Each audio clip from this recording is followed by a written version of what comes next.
E aí pessoal, tudo bem com vocês? Aqui é o professor Danilo, estamos começando mais uma aula de História e nesta aula, a partir de hoje, vamos iniciar um novo tema, que é sobre a Reforma Protestante e a Contra-Reforma. Lembrando que, como nós estamos em período de aula remota, eu busco não realizar, não produzir videoaulas muito longas, senão pode deixar vocês muito cansados, né? Então, assim, eu vou tentar fazer um resumo sobre a Reforma Protestante e a Contra-Reforma, mas aí eu peço que vocês também façam a leitura complementar do texto que eu vou deixar para vocês, né? Não esqueçam de revisar as atividades e qualquer dúvida vocês entrem em contato comigo. Então, nós estudamos anteriormente sobre o Renascimento, finalizamos o Renascimento, e após o Renascimento, e assim, entre ali os acontecimentos do Renascimento, vai surgir o que nós chamamos aqui de Reforma Protestante. E vocês muitas vezes devem se perguntar quando estudam sobre a Reforma Protestante, né? Mas por que protestante? Por que Reforma Protestante? Nós buscaremos entender isso na aula de hoje. Tanto que eu já passei aqui para o primeiro slide, e esse primeiro slide aqui vai dar uma definição geral do que seria essa reforma protestante, a reforma, né, e a contra-reforma, que é o que nós vamos discutir hoje. Peço que vocês acompanhem a leitura do texto para que a gente possa refletir sobre o assunto. O texto ele vai falar o seguinte, ó: a reforma foi um movimento europeu de criação de novas igrejas e credos religiosos, em oposição aos dogmas católicos. Ou seja, foi um movimento que surgiu na Europa que criou novas denominações, novas igrejas. Hoje, por exemplo, existe um grupo cristão que nós chamamos de evangélicos aqui no Brasil, que é resultado da Reforma Protestante. Existem igrejas hoje aqui no Brasil que surgiu lá na Europa, no período da Reforma Protestante.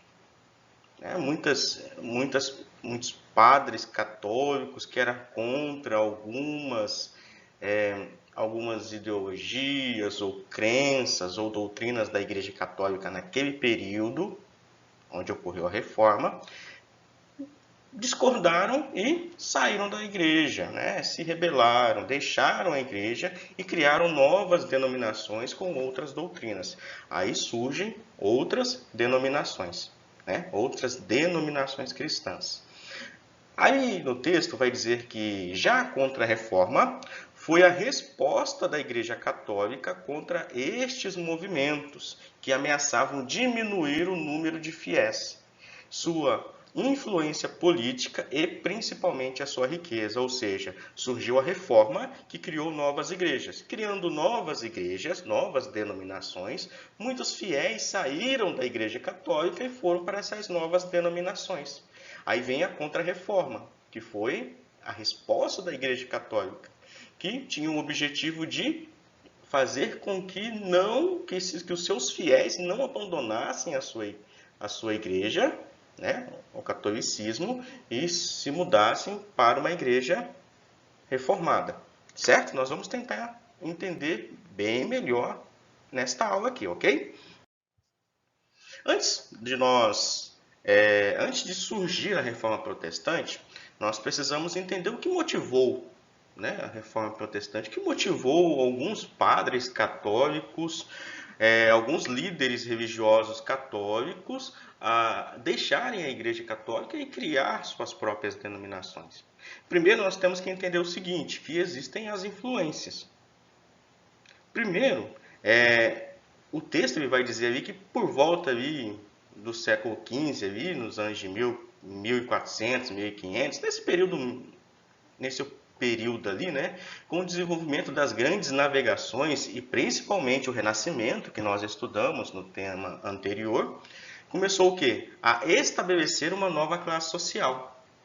Então, com as grandes navegações e o renascimento comercial, surgiu uma nova classe social.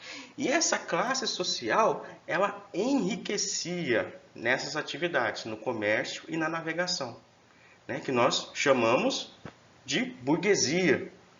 Essa classe, então, começou a enriquecer, ganhar muito dinheiro. Ali no texto, no segundo parágrafo, vai dizer que esta classe, chamada de burguesia, incluía banqueiros e grandes comerciantes. Ao enriquecer, se colocavam contra a Igreja Católica por alguns motivos principais. Então, essa classe social que surgiu, quando eles começaram a enriquecer, eles iam contra a Igreja Católica. Por que contra a Igreja Católica? Porque a Igreja Católica, nesse período, tinha algumas doutrinas que condenava o enriquecimento das pessoas. Olha só ali, ó, eu destaquei ali 3 motivos principais que iam contra a Igreja Católica. O primeiro era o pecado da usura. Segundo o texto, o pecado da usura para o catolicismo, que é o enriquecimento, era pecado. Mas a própria igreja possuía terras e principalmente enriquecia cobrando indulgências, doações como forma de redimir dos pecados. Então, para os católicos, para os padres, os líderes católicos, era assim, ó, você não pode ser rico, mas a igreja pode. Né? Então, esse era o entendimento da igreja nesse período. Seguindo ali, tinha o crescimento do pensamento científico. O texto ele vai dizer que, conforme o conhecimento científico se desenvolvia, as sociedades europeias passavam a discutir os fundamentos da própria fé, procurando novas formas de se relacionar com a ideia de Deus. E quando eu falo aqui sobre o pensamento, sobre o conhecimento científico, a gente vai voltar ali no tema anterior, que é sobre o Renascimento, que é onde começa a se debater, né, sobre os acontecimentos naturais, que nem tudo é consequência das ações de Deus, mas sim por algum motivo científico, né? Então, no Renascimento, eles tratam esses fenômenos com mais racionalidade. E com o Renascimento, há um crescimento do pensamento de ideias científicas. Eles buscam outras formas de se relacionar com Deus, a não ser especificamente, diretamente com a Igreja Católica.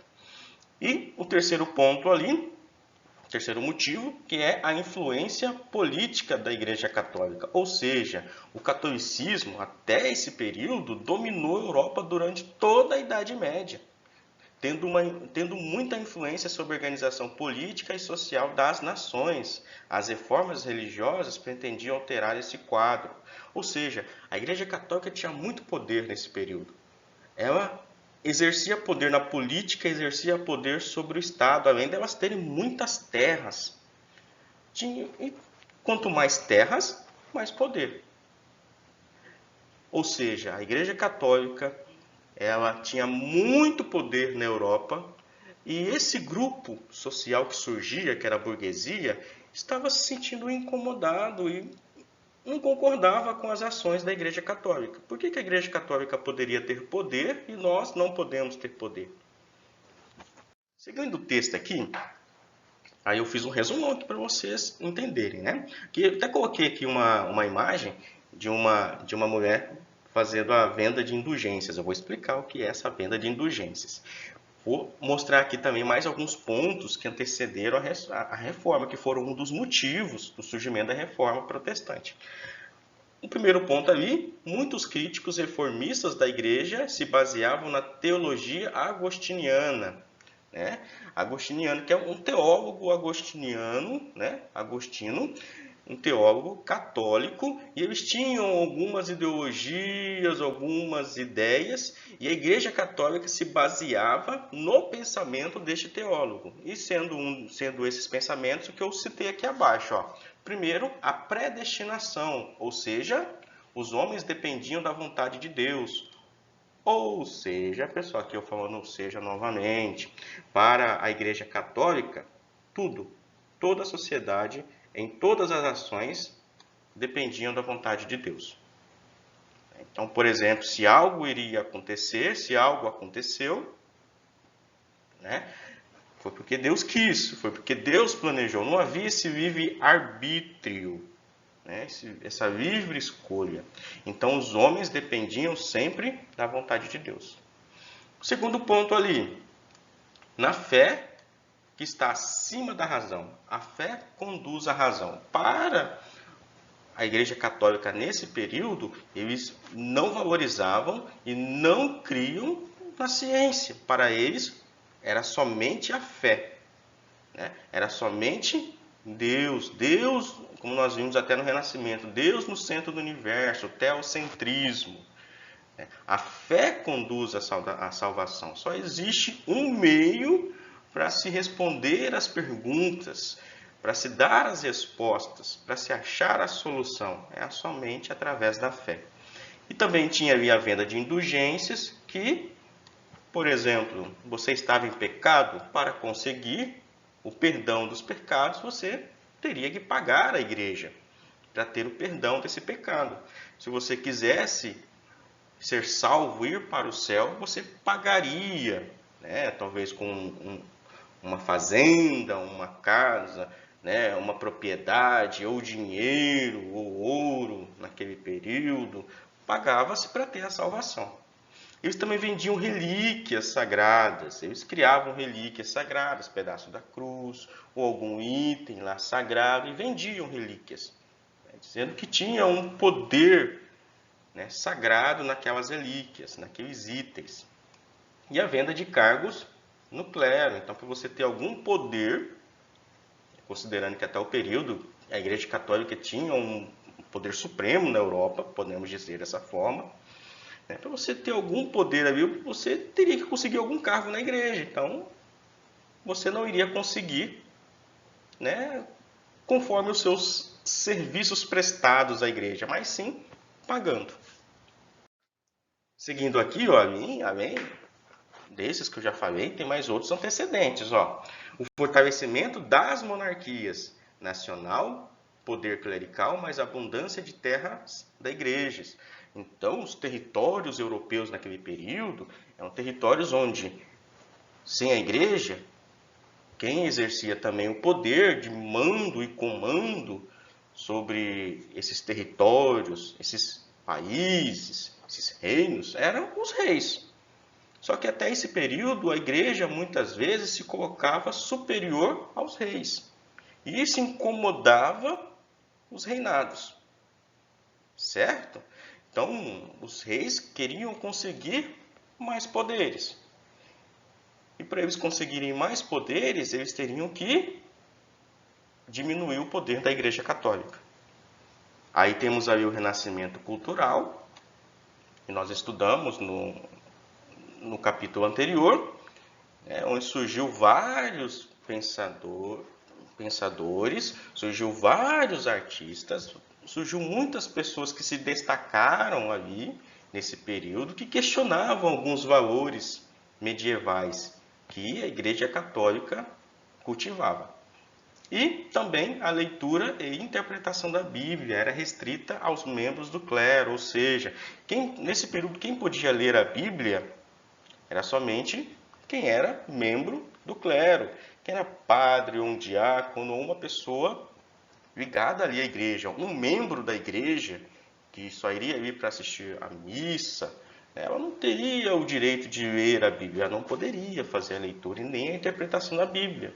Outro fator, por exemplo, era a ministração de missas na língua latim.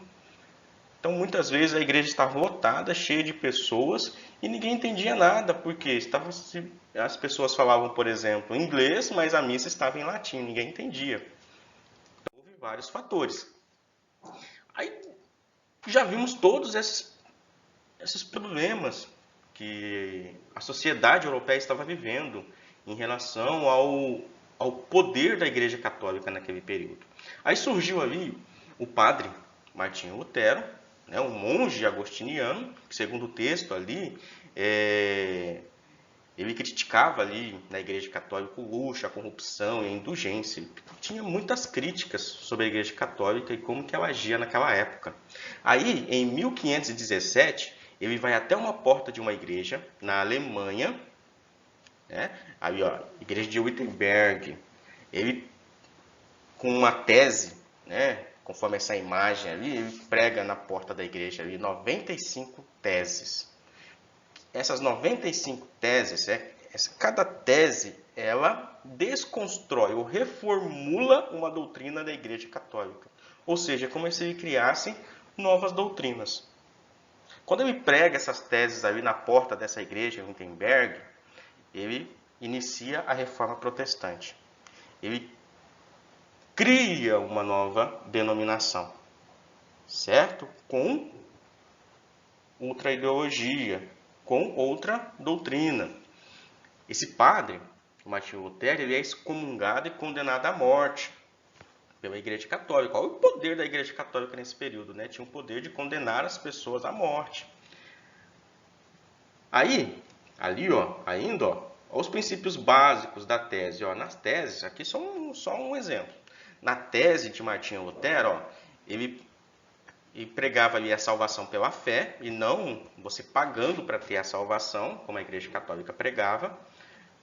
Tradução da Bíblia para a língua local, que as pessoas conseguissem entender.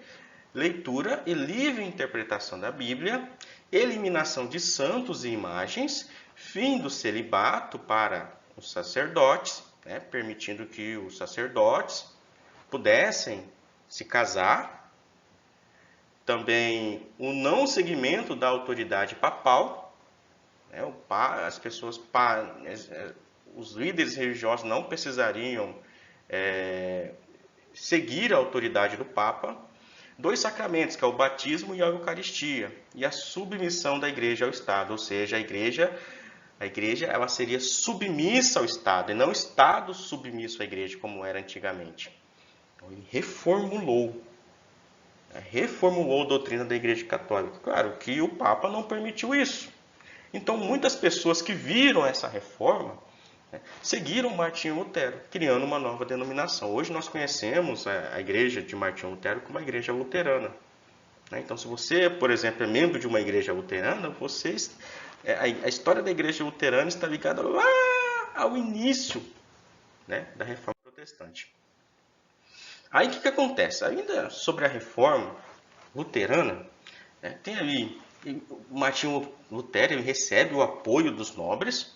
Por quê? Porque os nobres estavam interessados nas terras da igreja. Martinho Lutero também recebe o apoio dos camponeses, que também estavam interessados nas terras da igreja e no fim dos impostos, né? Principalmente os impostos feudais. Mas Martinho Lutero ali não os reconheciam, né, os camponeses, por serem mais pobres, né, não reconhecia o apoio deles, reconhecia mais o apoio dos nobres. Surgiu então o quê? Uma guerra civil na Alemanha. Né? Lutero apoiou ao massacre de camponeses, né? Os camponeses e o imperador ali, Carlos V, né, apoiavam o Papa. Então houve uma briga ali, né, entre os reformados e a Igreja Católica. No final, Carlos V é derrotado, assume um novo rei, Fernando I, é assinado a paz. Né? O conflito recebeu o nome ali de uma guerra civil em Augsburgo. Né? Essa paz, chamada de Paz de Augsburgo, que ocorreu em 1555, foi assinado, e cada governante, príncipe e nobre ali da Germânia, hoje Alemanha, teria o poder de escolher, né, qual denominação iria seguir.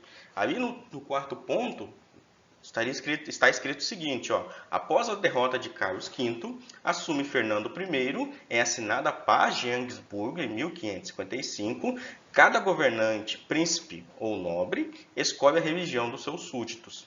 A Alemanha se tornou luterana e a Áustria católica. A Áustria e a Alemanha, nesse período, era a Grande Germânia. Hoje são separados, a Alemanha e a Áustria, 2 países diferentes. Em seguida vem João Calvino, outra pessoa que reformou também a Igreja Católica. Só que João Calvino ele veio com outras teses. A primeira ali, ó, no segundo ponto, ele trouxe a ideologia da predestinação absoluta, ou seja, trabalho, pureza, cumprimento de deveres e progresso econômico. são sinais divinos. Então, para João Calvino é o seguinte: se você trabalha, se você é puro, se você faz o que é certo, não peca, se você cumpre os seus deveres, se você luta por se desenvolver economicamente, se tornar rico, né? Se você é uma pessoa bem-sucedida, como Calvino pregava aqui, você é resultado da vontade de Deus. Esses são os sinais divinos na sua vida. E essa teoria também da predestinação hoje é muito discutida porque nas igrejas calvinistas, né, as igrejas calvinistas eles pregam o seguinte, que as pessoas, elas, antes delas nascerem, elas já estão predestinadas à salvação ou não. Então as pessoas já, antes delas nascerem, Deus já definiu se ela vai ser salva ou não. Ó, João Calvino recebeu muito apoio da burguesia, né? Ali no quarto ponto, crescimento do capitalismo, valorização do trabalho e da poupança. Ou seja, a riqueza estava relacionado à doutrina do calvinista, né? A gente vai ver muito ali, ó, o calvinismo na Inglaterra, na França e na Escócia. A doutrina calvinista recebeu nomes diferentes nesses lugares. Na Inglaterra, os calvinistas eles eram chamados de puritanos. Na França, de huguenotes. E na Escócia, de presbiterianos. A igreja escocesa foi organizada em conselhos ou presbitérios. Hoje, por exemplo, se você é membro de uma igreja presbiteriana, lembre-se que a igreja presbiteriana, principalmente a do Brasil, está ligada aos primórdios do surgimento da reforma protestante por João Calvino. Aí nós temos o anglicanismo, né? O anglicanismo, ela surgiu ali no Reino Unido. A igreja anglicana foi resultado inicial do corte das relações da Igreja Católica Romana com o reinado de Henrique VIII, né, da Inglaterra, através do Ato da Supremacia, em 1534. Henrique, ele cortou relações com o Papa. Henrique era rei do Reino Unido, da Inglaterra. Ele cortou relações com o Papa, cortou relações com a Igreja Católica, ou seja, as igrejas católicas lá na Inglaterra cortaram relações com as igrejas católicas, né, ligadas ao Papa. Por quê? Porque o Henrique ele se separou e gostaria de casar novamente. Só que, na doutrina da Igreja Católica, era proibido casar-se novamente, um segundo casamento na Igreja Católica. Para isso, o que ele fez? Ele cortou relações com a Igreja Católica, transformou as igrejas católicas em igrejas anglicanas, mudando a doutrina que poderia se beneficiar. Ele se beneficiou para poder casar novamente. Então, uma das mudanças com o surgimento da igreja anglicana, surgiu ali o ato de supremacia. Rei é igual a chefe da igreja da Inglaterra. Então, o rei é o chefe da igreja, não o Papa. O Papa não tem mais poder na igreja. O culto e hierarquias semelhantes ao catolicismo. Muito semelhante. Mudou pouca coisa. E a fusão de elementos católicos com elementos calvinistas. Então, alguns elementos católicos foi retirado e entrou elementos calvinistas, né? Algumas doutrinas calvinistas dentro do anglicanismo. Então, agora imagina, a Igreja Católica começou a perder poder ali na Inglaterra, no Reino Unido, na França, na Áustria, na Alemanha, né? A Grande Germânia. E a Igreja Católica ela não ficou em silêncio, né? Ela não deixou se levar, não permitiu perder esse poder. Então surgiu o que nós chamamos de contra-reforma ou reforma católica, que é o quê? São medidas da Igreja Católica para conter o avanço protestante na Europa. Havia muitos conflitos entre católicos e protestantes, né? Igreja católica e burguesia, Igreja Católica e os reinos. Então, entre 1545 e 1563, surgiu ali o que nós chamamos de Concílio de Trento, que Um concílio, nós estamos vendo ali então uma imagem, né, como exemplo, né, que foi um concílio, uma reunião de líderes católicos para a reafirmação do dogma da salvação por meio da fé e de todas as obras, ou seja, eles se reuniram nesse concílio para reformar a Igreja Católica. Já que estava tendo a reforma protestante, né, muito desentendimento, briga entre denominações, a Igreja Católica resolveu fazer uma grande reforma para tentar diminuir a perca de membros. Porque muitos membros da Igreja Católica estavam saindo da Igreja Católica e se mudando para igrejas protestantes. Então, eles fizeram uma reforma. Dentro dessas reformas, eles reformaram, por exemplo, o dogma da salvação, onde a salvação é somente por meio da fé.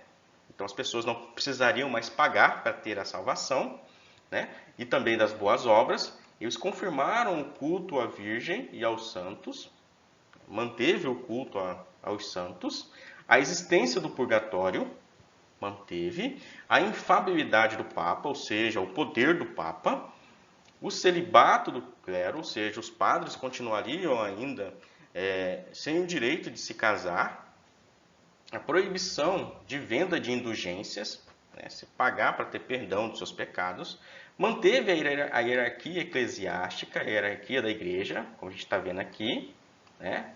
Primeiro vem o Papa, depois os cardeais, arcebispos, padres e diáconos. E criou aí seminários e catecismo, além da reativação dos tribunais do Santo Ofício, né, para julgar atos ilícitos, errados da Igreja Católica. Criou-se também a Companhia de Jesus, né,